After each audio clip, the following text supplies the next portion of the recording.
Assalamualaikum warahmatullahi wabarakatuh. Waalaikumsalam warahmatullahi wabarakatuh. Kembali lagi dengan saya Arin di podcast STKIP Al-Hikmah Surabaya.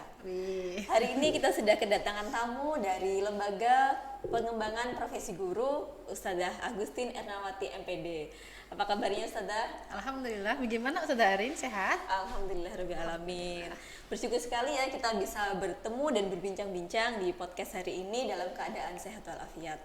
Nah, sebelumnya mungkin saya kenalkan dulu ya, Ustadzah Agustin ini merupakan penanggung jawab dari Lembaga Pengembangan Profesi Guru di STKIP Al-Hikmah Surabaya. Nah, sebenarnya kita biasanya sebut LPPG ya. LPPG ini menaungi kegiatan pengembangan keguruan mahasiswa di STKIP Al-Hikmah Surabaya. Nah, di LPPG sendiri kegiatannya banyak sekali ya, Ustadzah ya. Betul sekali. Ya, salah satu yang paling unggulan gitu ya, itu ada interaksi edukatif ya, Ustadzah ya, atau biasa kita sebut dengan IE. Kemudian gandengannya dari IE ini adalah ISOSKA. Ini adalah interaksi sosial kemasyarakatan. Nah, biar lebih mantap ya, kita langsung saja simak ya cerita dari Ustadzah Agustin terkait dengan IE dan ISOSKA mahasiswa itu sendiri. Oke, terima kasih banyak Ustadzah Arin. Ya, jadi teman-teman semuanya di STKIP Al-Hikmah ini ada satu lembaga khusus yang memang ditunjuk oleh kampus untuk mengelola bagaimana pengembangan kompetensi keguruan calon mahasiswa guru itu. Nah, ada istilahnya itu pengalaman 1000 jam mengajar.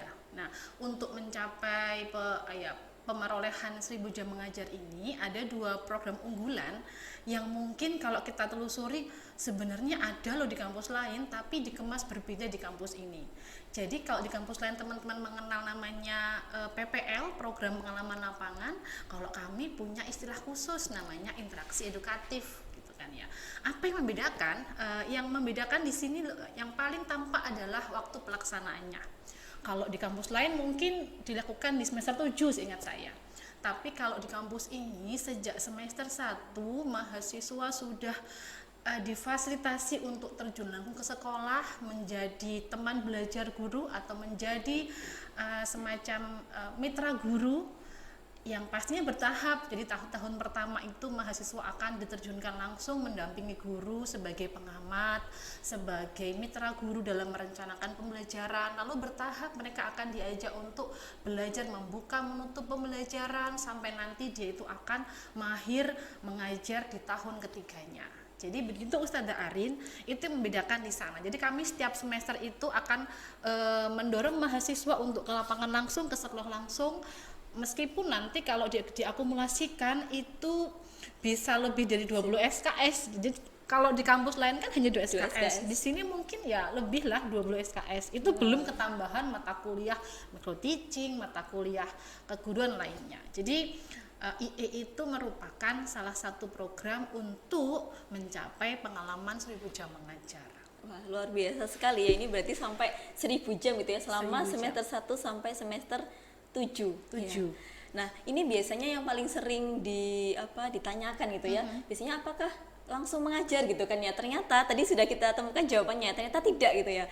Karena ketika mahasiswa semester 1 itu diturunkan ke sekolah, itu mereka menjadi pengamat terlebih dahulu. Jadi tidak langsung tiba-tiba mengajar gitu, tetapi dimulai dari mengamati terlebih dahulu, kemudian nanti belajar menyusun ya perencanaan pembelajarannya, baru nanti di tahun ketiga mahasiswanya itu bisa mengajar mengajar di sekolah. Di kelas. Tapi jangan salah Ustadzah, selain ada penjenjangan aktivitas tadi, kami juga di sini itu memberikan ruang pengembangan untuk sekolah sasaran.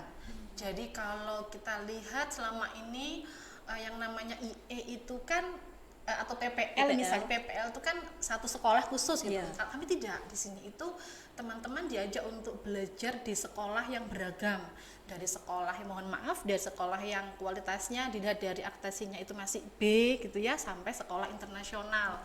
Dan tentunya itu tidak dilepas, ada peran dosen di sana yang mendampingi. Dan bahkan yang sangat baru ini karena ada program rekognisi mata kuliah gitu kan ya.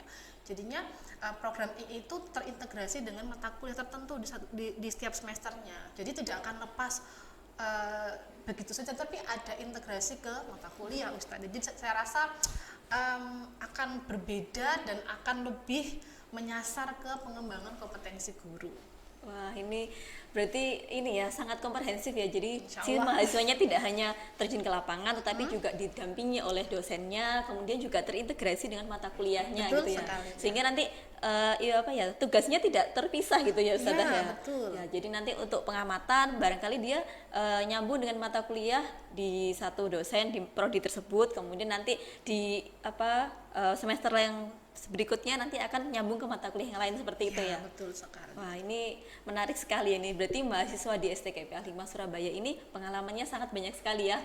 Mulai dari mengamati sampai dengan dia mengajar betul-betul bisa seperti itu.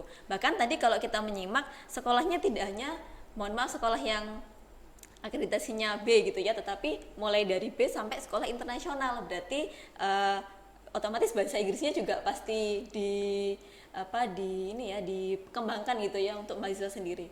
Iya, betul sekali. Bahkan kalau kita mau sedikit buka-bukaan gitu ya, sejak mahasiswa angkatan pertama mereka sudah didorong untuk praktek mengajar di luar Indonesia.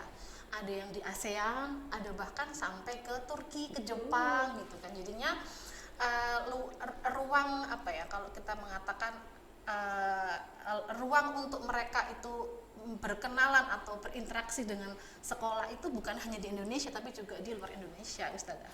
Wah, ini sekali ya.